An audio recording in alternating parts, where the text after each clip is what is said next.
Hey, I've got a new book out. It's called Dollbloods. It's a nice piece of comedic fantasy, inspired by stuff like Terry Pratchett and Yancey Crowshaw's first novel, Mogworld. If you're looking for something new to read and feel like supporting a struggling indie, check it out. Links are in the description.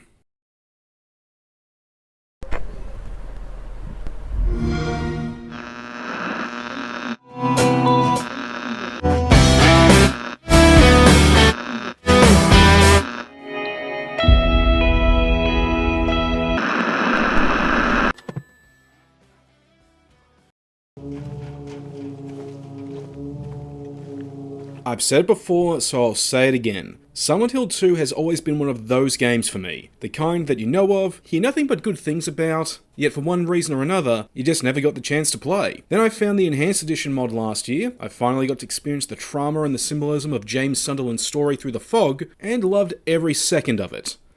Once I finally got to Brookhaven Hospital, honestly, I found the game to be a bit of a slog before that.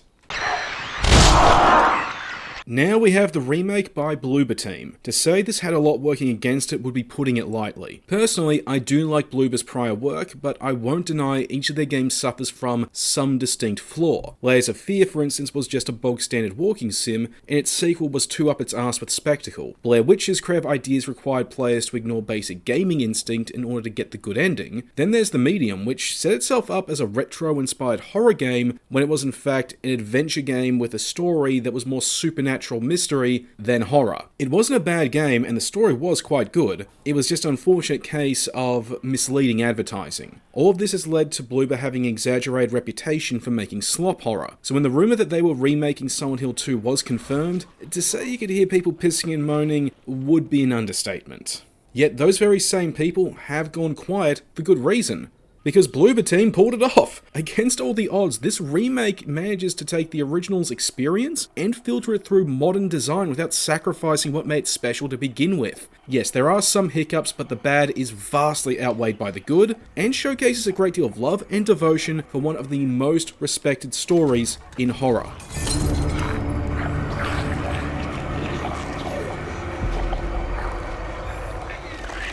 I also want to make it clear, while I will be judging the remake on its own merits, I will also be comparing it rather frequently, for good and bad, to the original where it is relevant. Stay back. Now, booting the game up for the first time, what stuck out to me first was something that I usually couldn't care less about. But when I saw it here, I was so awestruck that I couldn't help but feel that I needed to bring it up first in the review, and that's the game's accessibility options. Because they're friggin' great! A lot of the time whenever game journals talk about accessibility, it's really just them complaining about how they don't like games being hard or challenging. Here, Bloober have gone above and beyond to implement options that can help differently impaired people of all sorts enjoy this game. Various visual modifiers that can help people suffering from color blindness to dyslexia-friendly subtitle font. There's even a high contrast mode for the borderline blind, and there's even features that can make the game scarier. And of course, you're free to mix and match as you wish.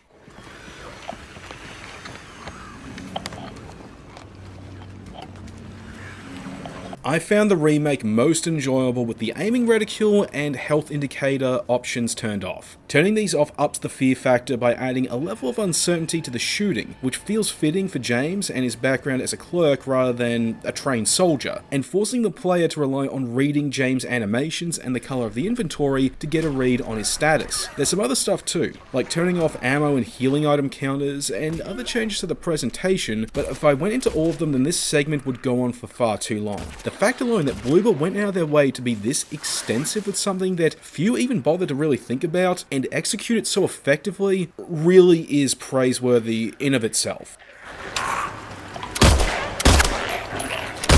The game is also well optimized and it ran smoothly on my rig. I never experienced poor performance and nor did it crash. There were some rare dips in the frame rate, but they were barely noticeable to begin with. The recommended hardware specs for this game call for an RTX 2080 for the GPU, and for the CPU, an Intel i7 8700K. But if you scroll through the Steam reviews, you'll see people commenting on how their rigs with RTX 1650s or weaker still run it fine. This is the game that I upgraded my PC for. We're talking new motherboard, extra RAM, going from a GTX 1060 to an RTX 3060, and an i5 13400 CPU. But with how well the game runs on lower spec PCs, I'm now left wondering, was all that even necessary to begin with now? Doubts about those upgrades aside, I also tried the game on my Steam Deck. It didn't run anywhere near as well. The frame rate really tended to stutter a lot more frequently, and it was very noticeable. And it also had to undergo a number of graphical concessions that were reasonable, and ultimately, it still looked good.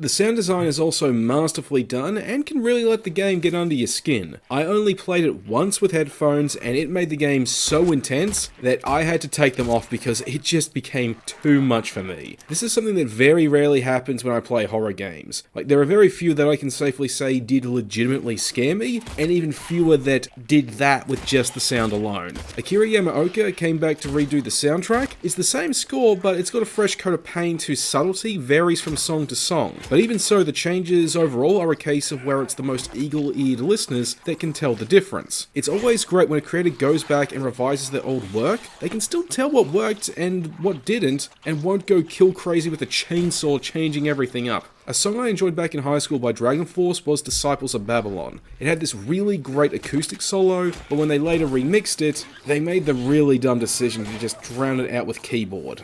I have no idea why they did that. Without Yamaoka's soundtrack, it would just not be Silent Hill. Here are some of my favourite songs. Have a listen, see what I mean.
The game is also a stunning showcase of the talent at Bloober's art team. Everything is packed with attention to detail that makes the town feel lived in and alive. The opening sequence of walking among the trees, that brought back fond memories of playing their Blair Witch game, and the other world in this version very much feels like its own grungy, rusty version of hell that can be terrifyingly beautiful in its own way. However, it does need to be said that Bloober team did work with the sensitivity consultant for this game. They were called Hit Detection, so there was genuine cause for concern, given the track record of these organizations, that this group would have forced Bloober to rip out everything that made Silent Hill unique in the first place. Thankfully, this wasn't the case.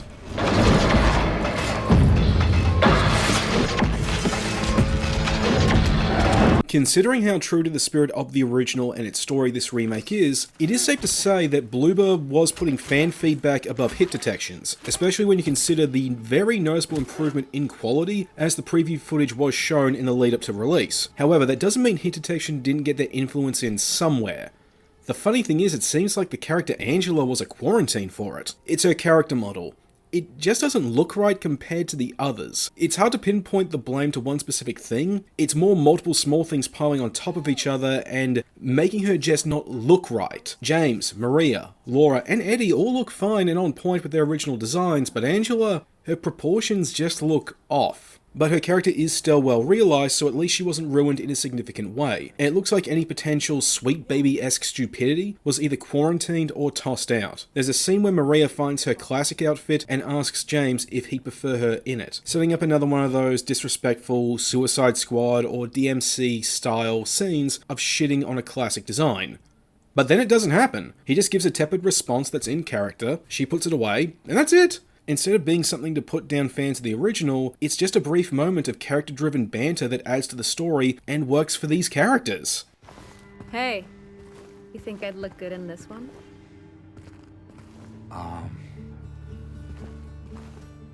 Sure.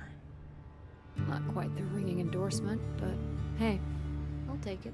It also needs to be said that this remake isn't afraid to do things differently. It's not a beat-for-beat copy of the original. Bloober added additional story and gameplay beats that slot in perfectly alongside changes to how certain events play out. A great example from early on would be the addition of a record shop puzzle, where we have to explore the main street to find two halves of a broken record, fix it, and then play it to get a key item. Or there's the bowling alley scene. It now takes place in a cinema with James walking on Eddie eating handfuls of strawberry ice cream. The changes don't stop with stuff like this, and it feels like Bloober took inspiration from more recent titles in the series like Homecoming, Downpour, and funnily enough, outside of Silent Hill with the Callisto Protocol. Yeah. I just didn't get around to it yet. At least you got your appetite back. From Homecoming, the remake takes a greater emphasis on action, but unlike Homecoming where you could feel like a badass while fighting the regular enemies, Bloober was smart and balanced it in a way where you can still feel vulnerable. This is where the Callisto Protocol influences come in as well. Melee combat revolves around dodge timing and knowing the right time to get a good hit in, and the enemies can pack a punch. So if you mess up your timing or misread an enemy animation, then they can show you how they can do more than just go bump in the night. Granted, combat can feel a little too action-y when you're going 1v1, but when it's you versus 2, 3, or god forbid 4, that's when your palms are going to start to get sweaty, to misquote Eminem. However, it does need to be said that with the inclusion of third-person shooting and a third-person perspective, the game can't help but feel more generic in the modern sense of the word, which does rob it of some of the artistry that the original version had. That dreamlike presentation the fixed camera created, it can't be replicated when you're poking over James's shoulder. And then there's the nurses. They're meant to be erratic in their behaviour and throw the player off in combat, and they do work. The issue is, one changed their behaviour that goes against what made them scary in the first place. In the original, the nurses would ignore the player unless you had the torch on, letting you see clearly in the environment but drawing them to you. But as long as you took the risk of fumbling in the dark, they'd leave you alone, even if you were right next to them, but you still had the risk of accidentally aggroing them if you touched them. This added some tension when you chose to try and play it safe. In the remake, they become hostile to the player if you get close no matter what, removing the risk factor playing safe created, and considering how brutal the new knife-wielding variant can be, the nurses have the potential to be real pains in the ass.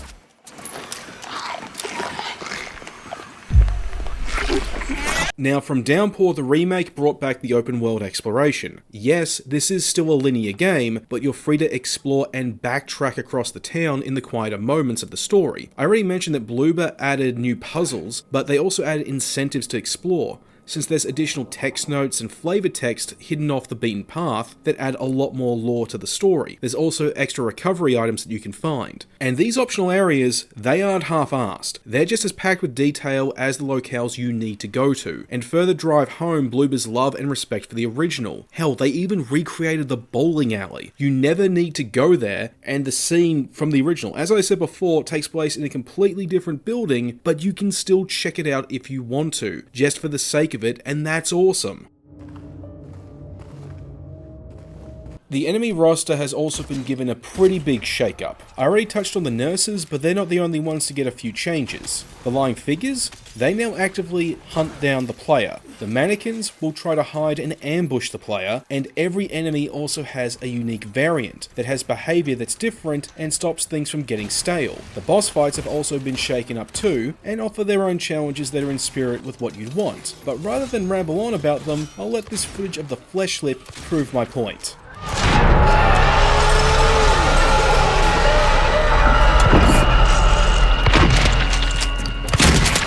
I've only got two more things to say about this game. One, Maria.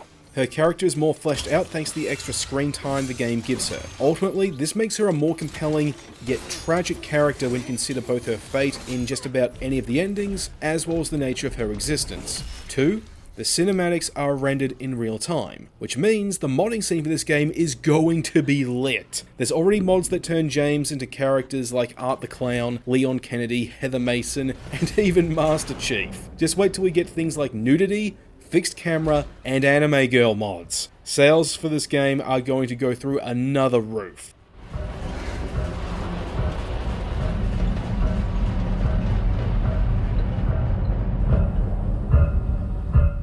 When it's all said and done, this is a remake that we didn't need, but it's great that it happened. Bloober Team managed to prove the naysayers wrong and brought fresh life to a series that's been tragically abused by Konami's incompetence. It's got me interested in the upcoming Townfall and F, as well as Bloober Team's upcoming follow-up, Chronos: The New Dawn. It's easily one of the best games of 2024, and I say, check it out.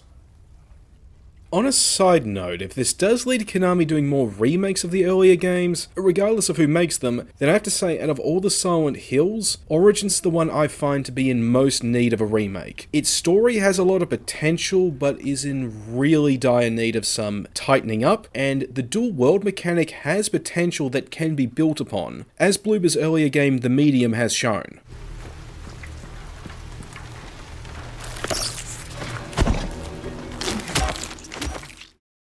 Alright, that's another one done and dusted. Sorry this has taken so long. I've had to focus on work, and I've also started working on a new book at long last, and I'm actually kind of excited about this because it's my first attempt at a direct sequel to my last one, Doll Bloods. Link in the description, feel free to check it out. And I'm planning to do a review of Stalker 2 next, but with my current track record, it'll probably be out next year. I've also got some indie games I wouldn't mind touching on before the year is out, and I've also got a copy of Long Legs that I wouldn't mind watching and getting a review out for as well. I'm also planning to get back in the habit of doing audiobooks as well, hopefully doing one a week of either my own stuff or some public domain stuff. Anyway, I've got all that more coming up, so please stick around.